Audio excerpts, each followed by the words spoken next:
aspirants, and welcome back to our channel. Today we'll have the Hindu analysis dated 17th September 2021. So let's start today's discussion.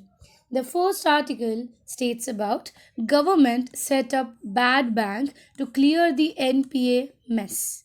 Now, before understanding this article, you should know about two elements or the two things, that is what is bad bank and the second what is NPA. Okay, so first we'll understand what is NPA and then we'll go to bad bank. So if we speak of economy, ठीक है, economy में हम बात करते हैं market में major role, एक one of the major role जो है वो हमारा बैंक प्ले करता है, राइट. सो बैंक में जब यूजुअली अगर कोई लोन लेने जाता है, ठीक है, अगर फॉर एग्जांपल मैंने लोन लिया, मैंने उसको भर दिया, ठीक है, तो that is a good asset for me या for the bank it is a good, क्योंकि मैंने जितना लिया था मैंने वापस वो भर दिया. बट इन केस अगर कोई कंपनी, अगर कोई इंडिविजुअल लोन लेने के बाद वो वापस रीपे नहीं कर पाता है और बैंक के ऊपर एक वो डेप्थ हो जाता है, एक बैंक के ऊपर वो बर्डन बन जाता है, उसको हम बोलते हैं NPA, that is non performing asset. मतलब वो बैंक ने जो लोन दिया था उससे कोई कुछ भी रिटर्न्स नहीं आ रहे, उससे कोई भी एसेट नहीं बन पा रहा है बैंक का, ठीक है. So that is non performing asset. For example there is a bank, we take SBI, ठीक है, एंड एज एन कंपनी, छोटा सा एंटरप्राइजेज है. एंटरप्राइजेज ने फॉर एग्जांपल लोन लिया 5 लाख का, ठीक है, 5 लाख का, एंड ड्यूरेशन जो भी रखा फॉर 6 ईयर्स या 7 ईयर्स रख दिया. स्टार्टिंग के 1 year it was very good, वो बैंक को रिटर्न्स आ रहे थे, इंटरेस्ट जो भी चार्ज लग रहा था सब आए जा रहा था. उसके बाद सेकेंड ईयर से क्या हुआ, सेकेंड ईयर से उसको रिटर्न्स आना बंद हो गए, डीले होने लगा, इंटरेस्ट और चढ़ने लगा, बट कुछ रिटर्न्स नहीं आ रहे बैंक को. तो ये जो एंटिटी है या ये जो ऐसे इंडिविजुअल्स हैं, इनको हम डाल देते हैं एक एसेट में, that is the non performing asset, मतलब वहाँ से कुछ नहीं आ रहा है. करेंटली रिसेंट सिनारियो में अगर हम बात करें, इंडिया में बहुत सारे ऐसे बैंक हैं जहाँ पे बहुत सारे NPA जमा हो चुके हैं, बहुत नॉन परफॉर्मिंग एसेट्स अब बन चुके हैं. सो उसको क्लियर करने के लिए या इंडियन मतलब हमारा जो मार्केट है उसमें ये इस NPA का बर्डन कम करने के लिए हमारे गवर्नमेंट ने एक न्यू बॉडी सेटअप की है which is known as bad bank, ठीक है. बैड बैंक का मतलब क्या होता है, ये बैड बैंक क्या करेगा, ये उस मतलब ये एक कंपनी हो, हम कंसिडर कर सकते हैं, एक एंटरप्राइज है जो कि ये सभी जो बैंक्स है जिसमें NPAs हैं, उनसे वो NPA खरीदेगा, उनसे वो NPA लेगा और उसको रिजॉल्व करने की कोशिश करेगा.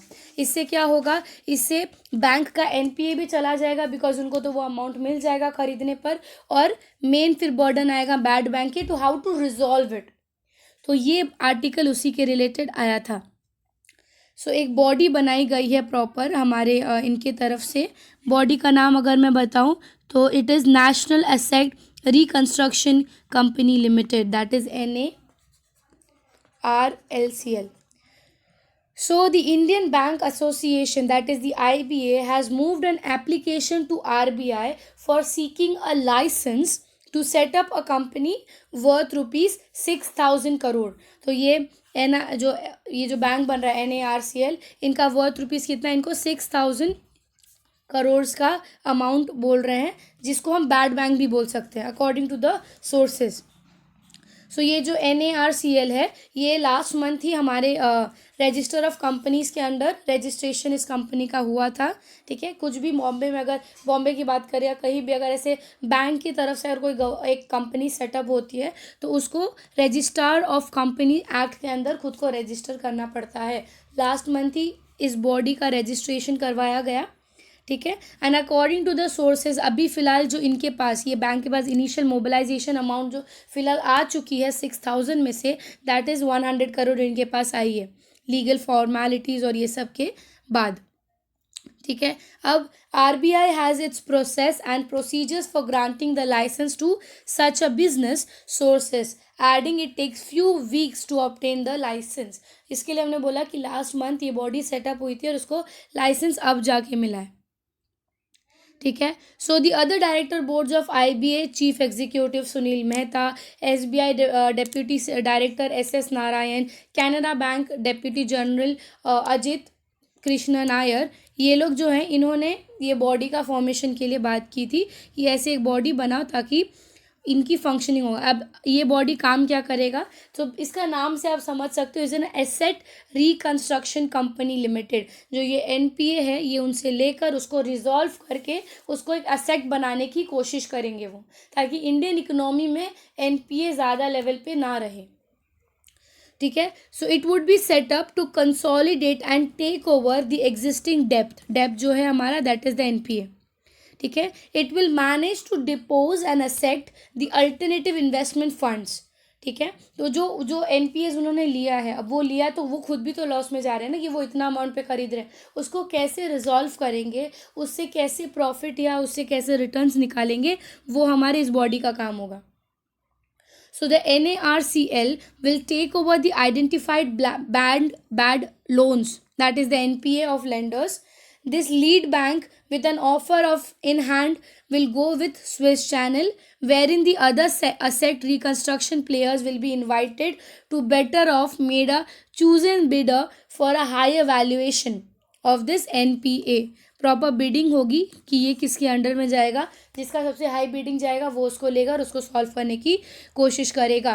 So the company will pick up those asset that are 100% provided for by the lenders. Banks have identified around 22 bad loans worth rupees 89,000 crores to be transferred to NARCL in the initial phases। अब तक ऐसे जो NPA वाले asset उनको NARCL को है total 22 ऐसे identify किए गए और उनको दिए गए हैं। सो ये जो हमारी इकोनॉमी के लिए बेनिफिशियल है, क्योंकि हमारी जो बैंक के ऊपर डेप्थ है, जो बर्डन है कि उनका कुछ रिटर्न नहीं आ रहा है, वो चीज़ सॉल्व हो जाएगा। ठीक है, बाकी मेन प्रेशर रहेगा हमारे इस बॉडी पे कि उसको कैसे वो लोग रिजॉल्व कर पाएंगे। सो उस पॉइंट ऑफ व्यू से हमारे लिए थोड़ा जानना था कि बैड बैंक क्या होता है, एनपीए क्या होता है, कौन सी बॉडी बनी है जो इसकी सॉल्विंग करेगी। सो Finance Minister Nirmala Sitharaman said Cabinet's decision to extend the 5-year guarantee। ठीक है, ये बॉडी एक्चुअल देखा जाए तो आई थिंक सो 2017 में इसकी फंक्शनिंग के लिए बात की गई थी, उसका ड्यूरेशन जो है 5 साल और बढ़ा दिया गया है। ठीक है, to issue a security receipt to the banks, complete the entire cycle of cleaning India's bank system. Cleaning bank system मतलब जितने भी बैंक में एमपीए उसको ख़त्म करने के लिए ये बॉडी बनाया गया है या फिर ये फ्रेमवर्क एक्शन में लाया गया है। सो आई थिंक सो ये आर्टिकल आपको समझा होगा, बैड बैंक क्या है, एनपीए क्या है, एनएआरसीएल का काम क्या है और किस तरीके से काम करेगा। Now will move to the next article. The next article states that the next article state AUKUS का हमने देखा था, Australia, UK and US seeks to reshape Indo Pacific ties. इसके रिलेटेड हमने कल ही एक आर्टिकल देखा जिसमें एक शॉर्ट बैकग्राउंड अगर मैं बताऊं तो हमारा ऑस्ट्रेलिया, यूके एंड यूएस ये तीनों कंपनीज साथ में आकर एक ट्राइलैटरल एग्रीमेंट या फिर एक ट्राइलैटरल ट्रीटी साइन कर रही है, जिसके तहत वो लोग प्रॉपर सबमरीन मैकेनिज्म बनाएंगे। कहाँ पर सबमरीन्स बनाए जाएंगे? ऑस्ट्रेलिया में, सो दैट इंडो पैसिफिक पे पूरा वो लोग ध्यान रख पाए या सर्विलेंस रख पाए। सो सबमरीन के साथ और एक क्या चीज़ है, प्रॉपर इंफ्रास्ट्रक्चर बनाया जाएगा with all the latest technology. So under the new security partnership US UK will equip Australia with the nuclear submarine. जैसे मैंने आपको बताया प्रॉपर सबमरीन। सो ये आर्टिकल में क्या चीज़ बताया गया, ये आर्टिकल में दिखाया गया है कि ये तीनों कंट्रीज़ जो ट्रीटी साइन कर रही हैं उनके लिए क्यों इम्पोर्टेंट है ये ट्रीटी, या मतलब उनसे बेनिफिट तो नहीं but why they are showing so much interest for this trilateral meet और for this Indo Pacific ties. ठीक है, अब इंडो पैसिफिक टाइज से सबसे मेन चीज़ आ जाएगा पॉइंट, दैट इज चाइना, ताकि चाइना के वर्क पर ध्यान रख सकें। सो सबसे पहले Australia, UK and US have announced a proper framing of trilateral with a nuclear power submarine. This alliance will be reshaping the relation of the Indo Pacific ties. सबसे पहला क्या है? यूएस। यूएस के पर्सपेक्टिव से अगर हम देखें, ये ऑलमोस्ट अगर हम देखें कि 10 साल पहले की बात करें, जब कि मिस्टर बराक ओबामा वहाँ के प्रेसिडेंट थे, उस टाइम पर ये मीट के बारे में एक डिस्कशन किया गया था कि हमको इंडो पैसिफिक टाइज जो है वो अच्छा करना है, बट उस टाइम पे वो इम्प्लीमेंट नहीं हो पाया क्योंकि वेस्ट एशिया में बहुत कॉन्फ्लिक्ट चल रहे थे उस टाइम। अब आप पूछेंगे वेस्ट एशिया में कौन क्या कॉन्फ्लिक्ट चल रहे थे। सो वेस्ट एशिया में हमारे जो सेंट्रल एशिया हो गया, फिर थोड़ा यूरोप का पार्ट हो गया, उनके बीच में कॉन्फ्लिक्ट चल रहे थे यूएस के साथ, दैट इज़ अफगानिस्तान और ईरान का यूएस के साथ जो चल रहा था कॉन्फ्लिक्ट। इसकी वजह से उस टाइम पे वो लोग ध्यान नहीं दे पाए बराक ओबामा के प्रेसिडेंसी के टाइम। उसके बाद अभी मिस्टर जॉय बिडेन के प्रेसिडेंसी के अंदर उन्होंने, हमने करेंटली देखा वो लोग ने अफगानिस्तान से ट्रूप्स बैकआउट कर दिया दोहा एग्रीमेंट के अकॉर्डिंग, ठीक है।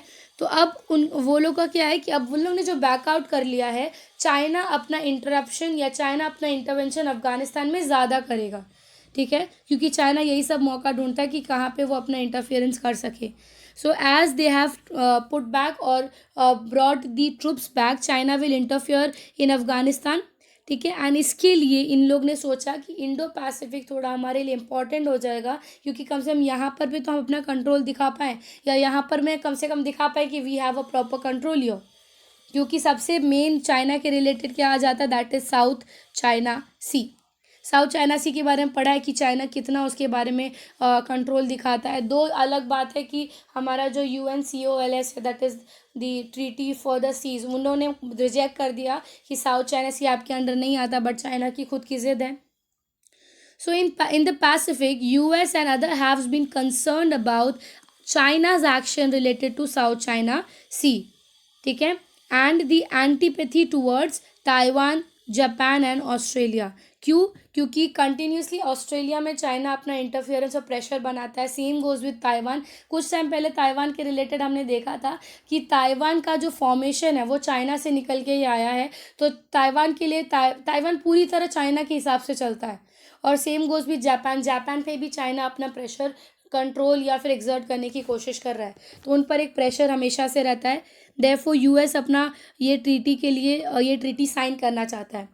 नेक्स्ट हम बात करते हैं ब्रिटेन की। अब ये आएगा कि ब्रिटेन को क्या करना है इससे। तो जब ये मीटिंग हुई थी, किसी ने भी चाइना के बारे में बात नहीं की, बट ब्रिटेन की अगर हम बात करें आज के टाइम पे न्यूक्लियर टेक्नोलॉजीज़ जो हैं ब्रिटेन की बहुत अच्छा है, ठीक है। मतलब Britain has a very equipped nuclear technologies with themself, ठीक है। Mister Biden said it was about ensuring peace and stability in Indo Pacific over a long term, leaving the European Union under Brexit हमने देखा था जब Britain took the exit from the European Union, उसके बाद से global pressure या फिर एक ग्लोबल केओस बन चुका था यूरोपियन यूनियन और ब्रिटेन के बीच में, जिसका फ़ायदा अगेन चाइना हमेशा से उठाने की कोशिश करता है, ठीक है। Then is Australia.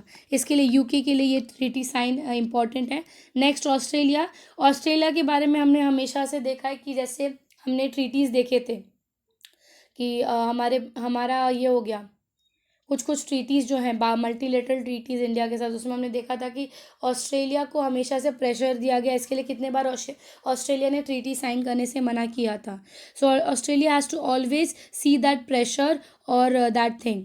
Under all the arrangement Australia will build at least 8 nuclear submarines using US expertise while dumping the contract with France diesel electric submarine. अब फ्रांस का यहाँ पे इमेज या फ्रांस पिक्चर में क्यों आया है, क्योंकि ये जो सबमरीन फॉर्मेशन है ये यूएस और यूके से पहले जो ऑस्ट्रेलिया ने फ्रांस के साथ एक ट्रीटी साइन की थी, that was about the electric submarines, ठीक है।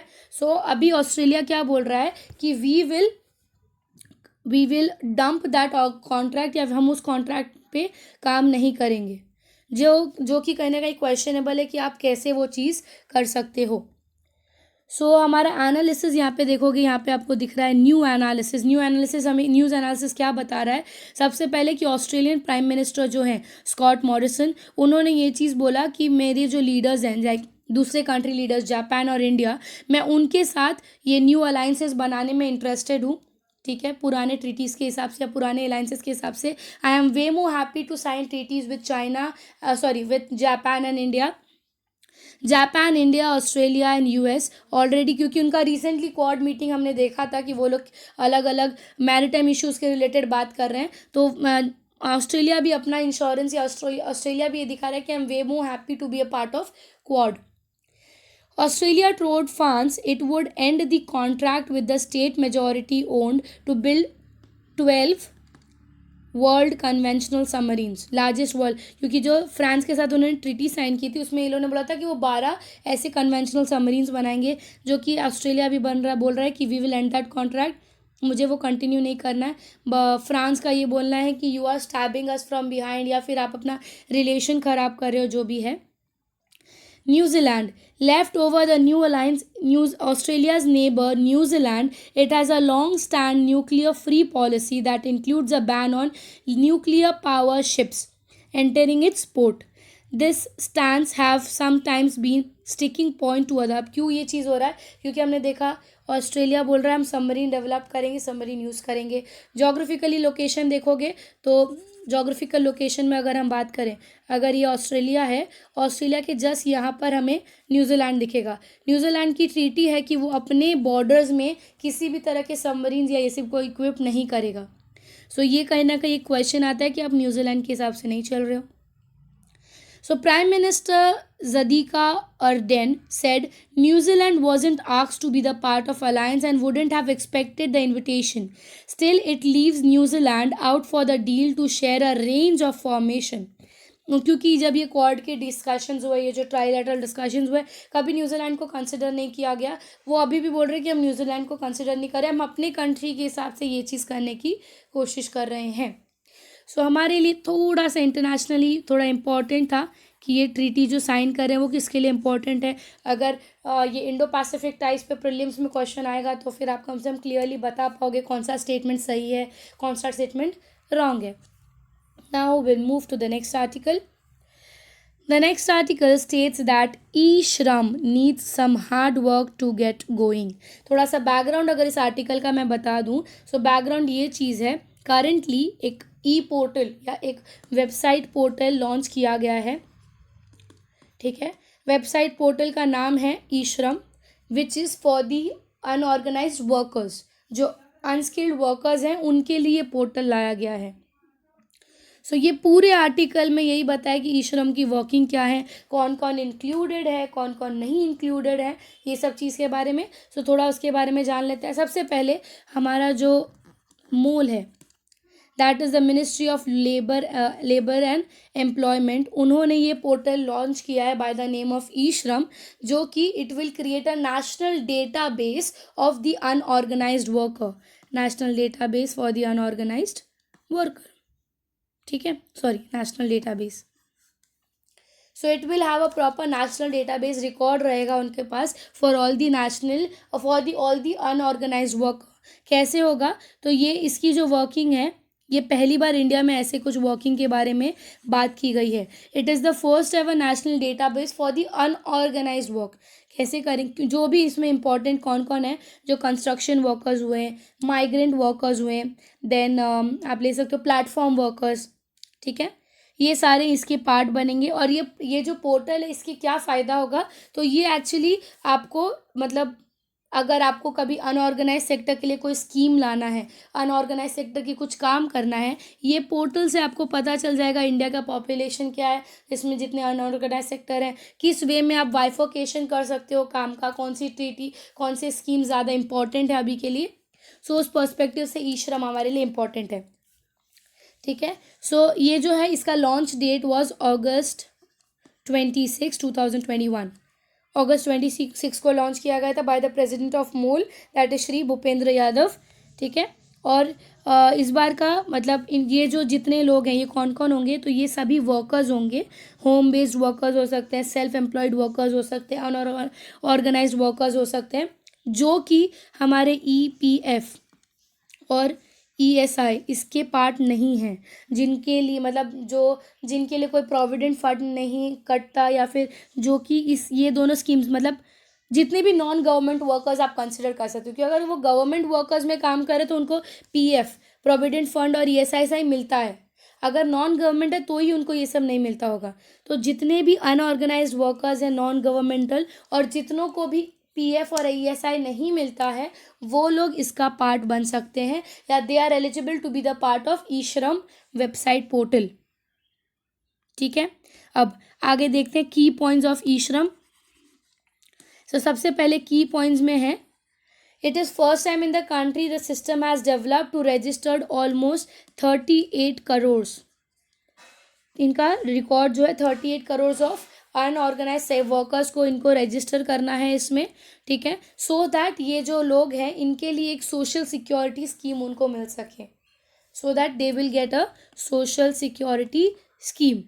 Under the scheme ₹2 lakh accidental insurance जो हमने देखा था आशा वालों के लिए, वैसा सेम इनको एक्सीडेंटल इंश्योरेंस मिलेगा इसके अंदर। ठीक है, that is of amount 2 lakh. If the worker is registered on the eShram portal and meets with an accident, he will be eligible for 2 lakh on the death or the permanent disability। और अगर ऐसा हुआ कि death हो गया या फिर कुछ डिसेबिलिटी आ गई उसमें बिकॉज ऑफ द एक्सीडेंट, तो 1 लाख का अमाउंट उनको दिया जाएगा।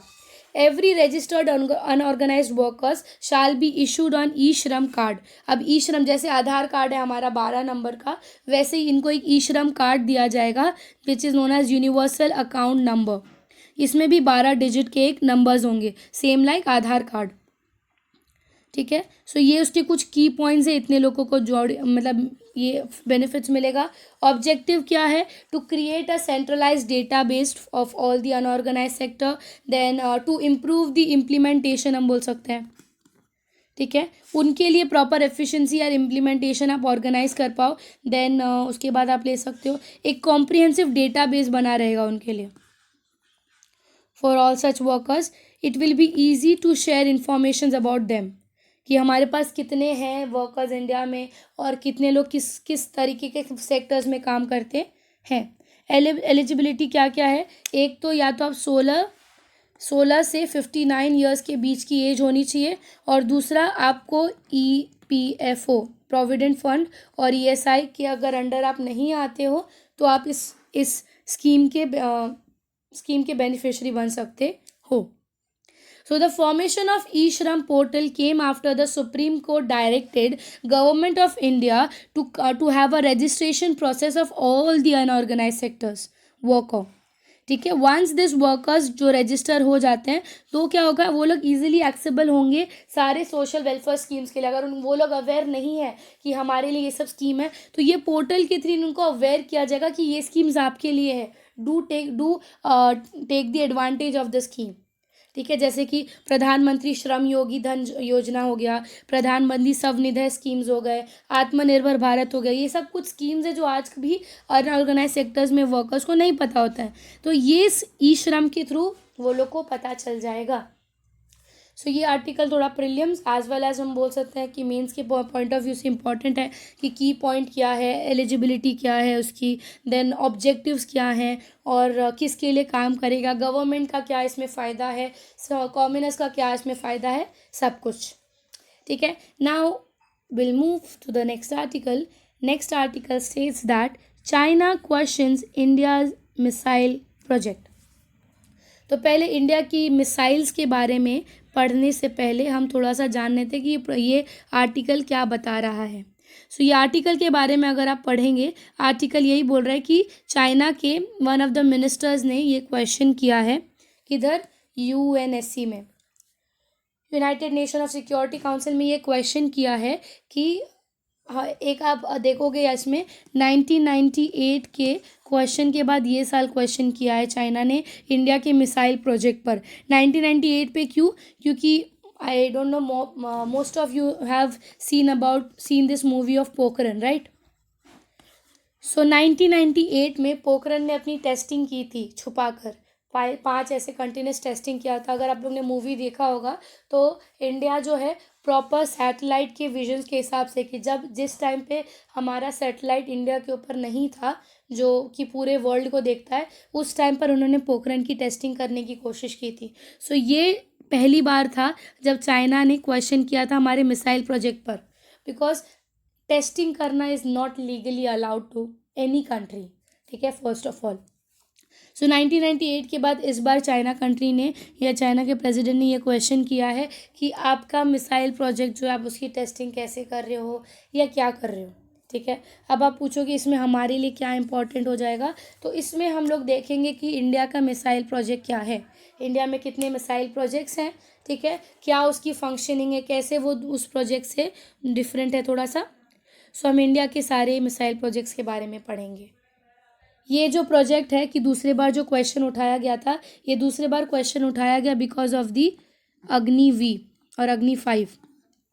अग्नि के मतलब अग्नि मिसाइल्स के ऐसे 5 अलग अलग वेरिएशंस हैं, जिसमें से अग्नि वी या अग्नि 5 के बारे में बात करें तो ये जो है it is missile which actually goes to a very मतलब बहुत दूर तक ट्रैवल करता है ये। So it is the longest Agni series, और ये हमारा इंटर कॉन्टिनेंटल बैलिस्टिक मिसाइल बोला जाता है, जिसका रेंज जो है 5000 किलोमीटर्स तक है इसका रेंज। सो इसके रिलेटेड चाइना ने अभी क्वेश्चन पूछा कि आप लोग क्या बैलिस्टिक मिसाइल पर ये कर रहे हो, या फिर एक क्वेश्चन किया है कि आपकी फंक्शनिंग क्या चल रही है। सो इस न्यूज़ के आर्टिकल के थ्रू हम थोड़ा सा इंडिया के सारे मिसाइल्स के बारे में पढ़ लेते हैं, थोड़ा सा जो हमारे लिए प्रीलिम्स के पॉइंट ऑफ व्यू से एज वेल एज मेन से भी इम्पोर्टेंट हो जाता है।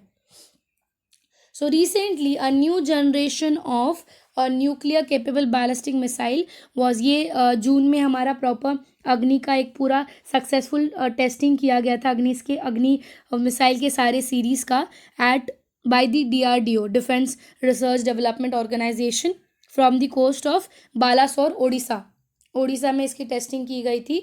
और जो सबसे मतलब इसके अलग अलग पार्ट्स हैं, सबसे पहला जो सीरीज़ है अग्नि का दैट इज़ अग्नि पी, ठीक है। अग्नि पी अगर मैं बात करूँ तो it is very short arm, इसको हम शॉर्ट आर्म भी बोलते हैं। क्यों शॉर्ट आर्म बोलते हैं? क्योंकि इसका जो रेंज है वो सिर्फ 1000 से लेके 2000 किलोमीटर्स के बीच का है, ठीक है।